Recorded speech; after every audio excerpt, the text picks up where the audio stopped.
وانت بتشوفه اوعدك لو قلبته ممكن تخسر خساره كبيره جدا، فلازم تتفرج عليه لاخره باذن الله. من الوقت اللي نزل فيه الفيديو ده واقل من اسبوع هيبدا 10 ايام ممكن يغيروا حياتك كلها بالكامل، فما ينفعش ما تبقاش عارف انا المفروض اعمل ايه في الايام دي. هتبعت الفيديو ده لاي حد تعرفه ترجو بذلك الثواب والاجر من الله سبحانه وتعالى، عشان انا وانت محتاجين الاجر من الله واجر كل حد يعمل العمل ده بسببنا. من يوم الاثنين اللي جاي تبدا معانا العشر الاوائل من ذي الحجه، ودول ليهم فضل عظيم جدا عرفه لنا النبي صلى الله عليه وسلم إذ قال ما من أيام العمل الصالح فيها أحب إلى الله من هذه الأيام، ويقصد العشر الأوائل من ذي الحجة. فقالوا له يا رسول الله ولا الجهاد في سبيل الله؟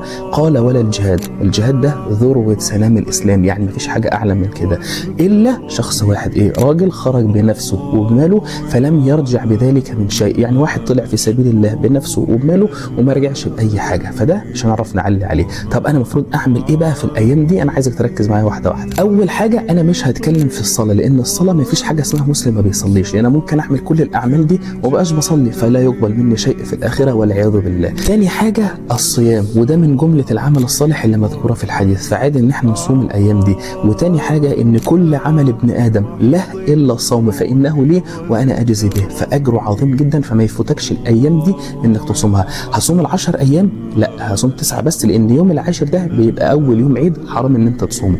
أصوم ال9 كلهم؟ مش لازم تصومهم كلهم، ممكن تصوم يوم ويوم، تصوم 3 أيام، بس أهم حاجة ما يفوتكش يوم عرفة. النبي صلى الله عليه وسلم أبلغنا إن هو بيكفر سنة جاية وسنة فاتت، فأنا ما ينفعش أفوت اليوم ده. طب لو لا قدر الله كنت حائط في اليوم ده، أعلم إن الأعمال بالنيات والنية أبلغ من العمل، فأنا لو صادقة مع الله سبحانه وتعالى أنا ما كانش عندي الظرف ده كنت هصوم اليوم ده، فبإذن الله الله سبحانه وتعالى يكتب لك الأجر ده.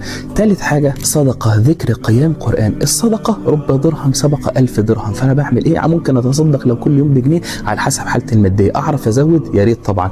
وبعدين عندي الذكر، الذكر ده مش اوبشن ان انا ما بعملوش في حياتي اصلا، لان دي من اسهل العبادات ومن احبها الى الله ومن اعظمها اجرا. فعندي سبحان الله، الحمد لله، لا اله الا الله، الله اكبر، والحوقله والاستغفار والصلاه على النبي صلى الله عليه وسلم. والقران سواء بقى انا كنت راجل او ست طبعا اقدر اعمل كده، والست لو انا كنت حائض فالمساله دي فيها خلاف، فبخرج نفسي من الخلاف وخلاص. فبعمل ايه؟ لو انا سليم وما عنديش اي حاجه بقرا القران عادي، ورد بقى اظبط حالي واظبط حياتي ومفيش فيها اي مشكله. وبعدين عندي القيام، لازم ابدا عهد بقى مع الله سبحانه وتعالى من ال10 ايام دي لحد ما توفى انا ما بسيبش القيام، والقيام ده يكفي ركعتين بس بعد صلاه العشاء مع الوتر. واخر حاجه خالص بقى، ما تنساش من دل على الخير فله مثل اجر فاعله.